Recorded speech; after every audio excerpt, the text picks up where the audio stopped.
Sa Premier Volleyball League PVL second game naman mga idol nagtatapat ang Choco Mucho Flying Titans versus Petrogas Angels. Napakaganda na naging laban ng dalawang team na ito.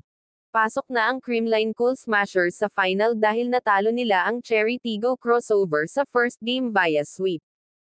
At dito naman sa tapatang Choco Mucho Flying Titans against Petrogas Angels sa second game ay napakaganda ng naging laban na kung saan nakuha ng Petrogas Angels ang set 1 sa score na 25-23.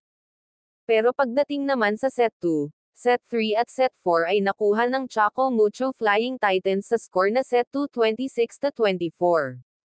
Set 3 25-19 at set 4 25-20.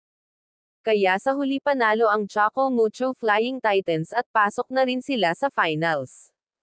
Best player of the game naman si Cici Rondina na nagtala ng 31 points. 29 attack points, 1 block with 1 service ace. At mayroon pang 9 excellent digs and 7 excellent receptions. Samantalang malaking bagay din sa opensa ng Choco Mucho Flying Titans si Isa Molde na nagtala ng 18 points at Madi Madayag na nagtala naman ng 11 points. Ayon pa nga sa pahayag ni Madi Madayag na nagtiwala kami sa isa't isa at sa system ni Coach Dante Alansunurin, dagdag pa ni Madi na sama-sama kaming babagsak at sama-sama din kaming iangat, so aabangan natin sa susunod na laro ng Premier Volleyball League PVL. Para sa final match o gold medal match magtatapat ang Creamline Cool Smashers versus Choco Mucho Flying Titans at para sa bronze medal match maghaharap naman ang Petrogas Angels against Cherry Tigo Crossovers.